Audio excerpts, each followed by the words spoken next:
বিপ্লবী, নতুন সময় নতুন সফর নতুন জিন্দাবাদ, সাত আসমান ভেদ করে ওঠে হাজির। ভাই, হাদি হত্যার বিচার চাইতে হবে কেন? হাদি হত্যা হয়েছে এই কথাটা তো ফ্লাশ হয়েছে, তাই না? এই বিচারটা আমাদের চাইতে হবে কেন?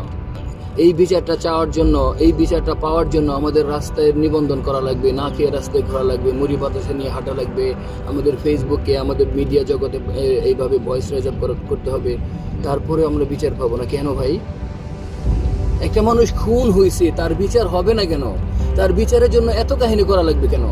কমন জনগোষ্ঠীর কাছে আমরা কতদিন বন্ধু থাকবো? বারবার এই কথাটা বলে গলা ফলাই ফেলতেছি। পিনাকিদা অ্যান্ড ইলিয়াস ভাই এদের লাইফের ম্যাক্সিমাম টাইম নষ্ট করে দিতেছে এই দেশটা করার জন্য। কি হইল বিশেষে? একটার পর একটা ইস্যু রাইজ আপ হইতেছে, হাদি ভাইয়ের ইস্যুটা ডাউন হয়ে যেতেছে। একটার পর একটা ইস্যু রাইজ আপ হইতেছে, হাদি ভাইয়ের ইস্যুটা আরো ডাউন হয়ে যেতেছে। দিন শেষে মানুষ ভুলে যেতেছে হাদিকে। এইভাবে আমাদের ভালো কিছু ভোলাই দিয়া খারাপ খারাপ বিষয়গুলা রাইজ আপ করে আমাদের সামনে নিয়ে আসতেছে। আমরা আর কতদিন এই ভুলছি শিক্ষা নেব ভাই? আমাদের ভুলছি শিক্ষার মেন্টালিটি কোথা থেকে আসছে জানেন? আপনার বাচ্চাটা কখনো কি দেখছেন স্কুলে কি পড়াশোনা করে? তার বইটা আপনি নিজে একদিন পড়ে দেখছেন? পড়ে দেখেন না। একটা বাচ্চা, একটা মানুষের 5 থেকে 11 ইয়ার্স, এই 6 বছরের মধ্যে একটা বাচ্চার সত্তা তৈরি হয়।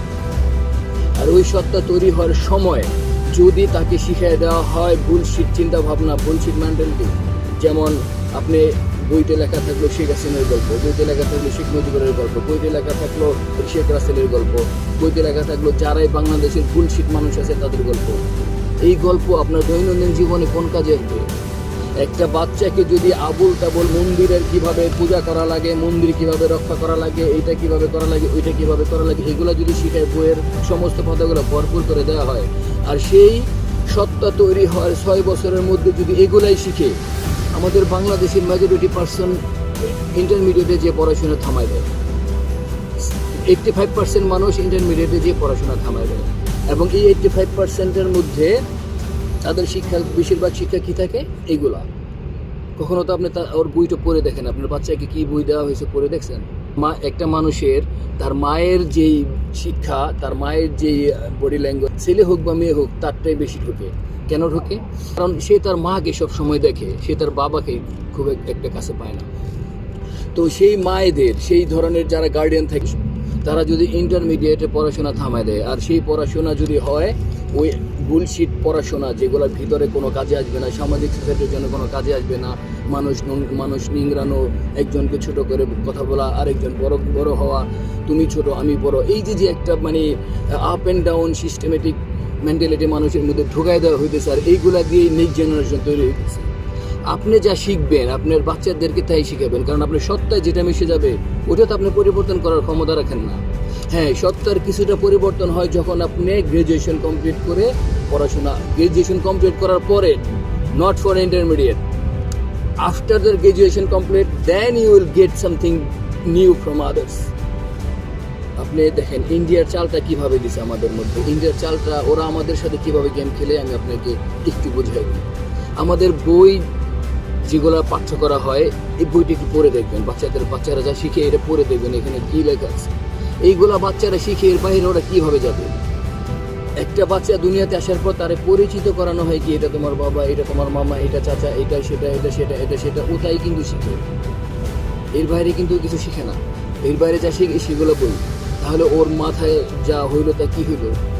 হ্যাঁ, শেখ হাসিনা ভালো, শেখ মুজিবুর ভালো, জিয়াউর রহমান ভালো, এই ভালো সে ভালো, তারপরে ওই মন্দির ভালো না মসজিদ ভালো, মন্দির ভালো না মন্দির ভালো, এগুলোই শিখে, এবং মায়ের অ্যাটিচিউড শিখে। আর মায়ের অ্যাটিচিউডটা কোথা থেকে আসে? ওই বুলশিট শিক্ষা থেকে।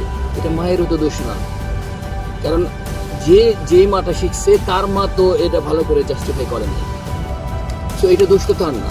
তো এইভাবে আমাদের যখন সত্তা তৈরি হয় তখন আমাদের মধ্যে এমন কিছু ঢুকাই দেওয়া হয়, ওই শিক্ষাটা নিয়ে যদি আমরা ইন্টারমিডিয়েটে পড়াশোনা থামাই দিই, বিএর সার্টিফিকেট হয়ে গেল, পড়াশোনা থামাই দিলাম, এবং ইন্টারমিডিয়েটে যাওয়ার পরে আমাদের বাচ্চা আবার নতুন করে হইলো, ওই বাচ্চাদেরকে আমরা ওইগুলোই শিখাইলাম, স্কুলে ওগুলো শিখাইতেছে, আমরাও আরো ভালো করে মডিফাই করে দিলাম রাজ্যকে।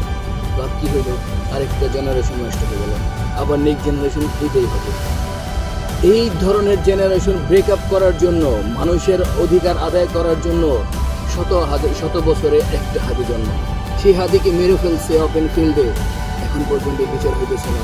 আমরা কোটি মানুষ তার বিচারের জন্য ধারে ধারে ঘুরতেছি, গভর্নমেন্টের কাছে ভিক্ষা চাইতেছি এবং রাজপথে না খেয়ে বসে থাকি, নিবন্ধন করি, ফেসবুকে রাইজ আপ করি। আপনাদের মতো গভর্নমেন্টের কারণেই এই দেশে সন্ত্রাস জন্মায়।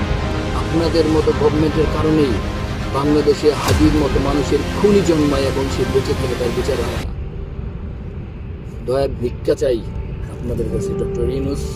এবং আমি তো নাথিং একজন মানুষ, আমার এটা তো, এই বয়সটা তো যাবে না কোথাও। তারপরও আমার এই বয়সটা একটা মানুষের কাছে যদি পৌঁছায়, আমি আজকে তাকে রিকোয়েস্ট করব, আমার এই বয়সটা আপনি একটু আরেকটা মানুষের কাছে পৌঁছায় দেন। আপনাকে বলবো আপনি আরেকটা মানুষের কাছে পৌঁছায় দেন। আর কত আমরা এইভাবে নির্যাতিত হব, আর কত আমরা একটা জনগোষ্ঠীর কাছে বন্দী থাকবো।